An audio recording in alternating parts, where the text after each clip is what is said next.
It's the morning of day 6. Last night, what time is it? Probably, I think it's 6:15 in the morning right now. Last night I slept for about 5 hours straight, and then another 2 hours or so just kind of on and off. But I'm out of breath just getting in and out of my sleeping bag, or in and out of my tent. Look at the view here, just well above the cloud covers. Off in the distance there, here's another mountain that's not quite as tall as Kilimanjaro, but still another great mountain. And then the sun's going to be rising over here, but unfortunately the nice pink clouds that you get at sunset and sunrise aren't coming through just quite well enough. Apologize for being a little bit out of breath, but not a lot of oxygen up here, so when you do any type of exertion, it really takes a lot out of you. Here we are sitting, here's Dean, here's Ryan, and we are, oh sorry for the hand there, enjoying this amazing view.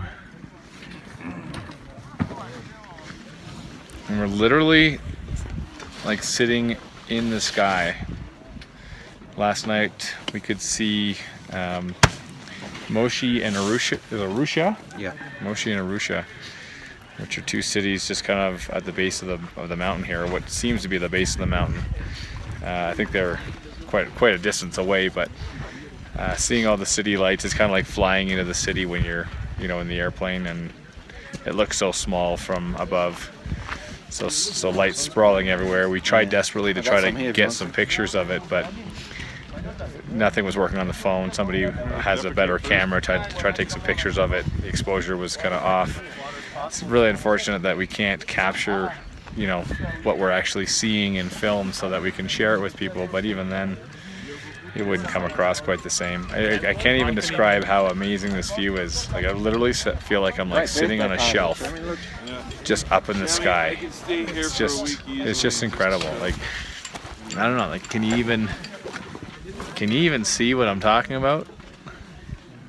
This is something else. And then we have over here, this is another mountain that's about 5,000 feet lower than Kilimanjaro.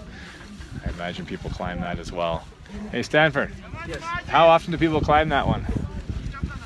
It's like 10 times. So people climb that as often as they climb this? No. Not as much? No. Yeah.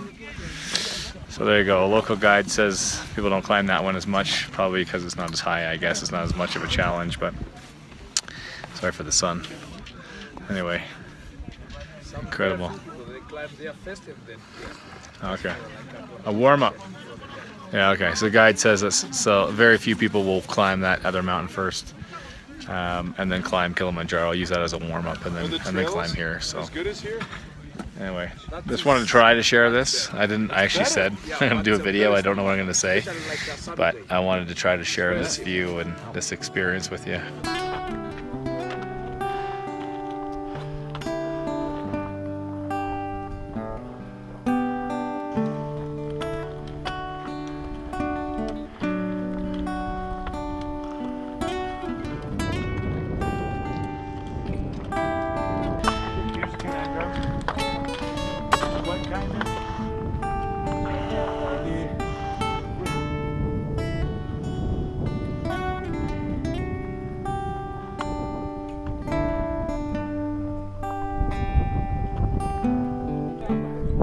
We just rolled into our camp on day 6. It's 11:45 in the morning, so short day.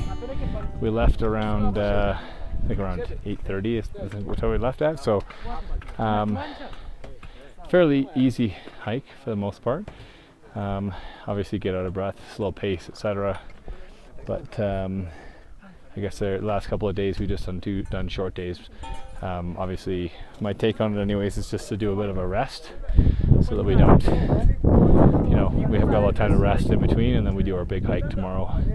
Not too unlike training for a race or something substantial whereby you taper, something like that. So anyways, as you can see, they're setting up behind us.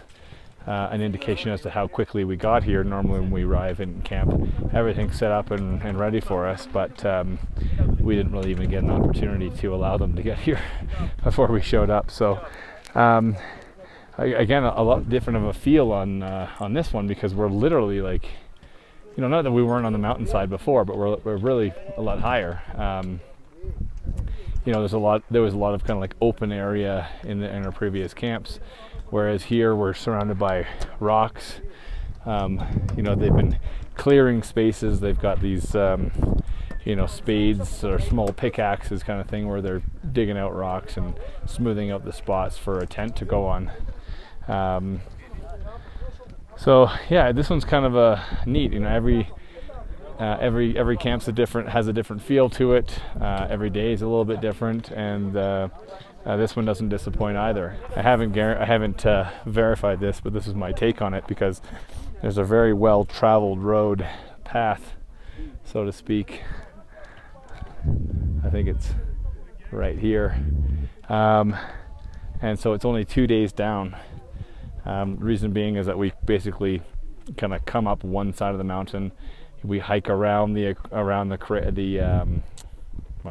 crater, I suppose, because this is a volcano, and then we go straight down the side, right? So one of the reasons why we take the long route is because the altitude, it gives us an opportunity to acclimatize.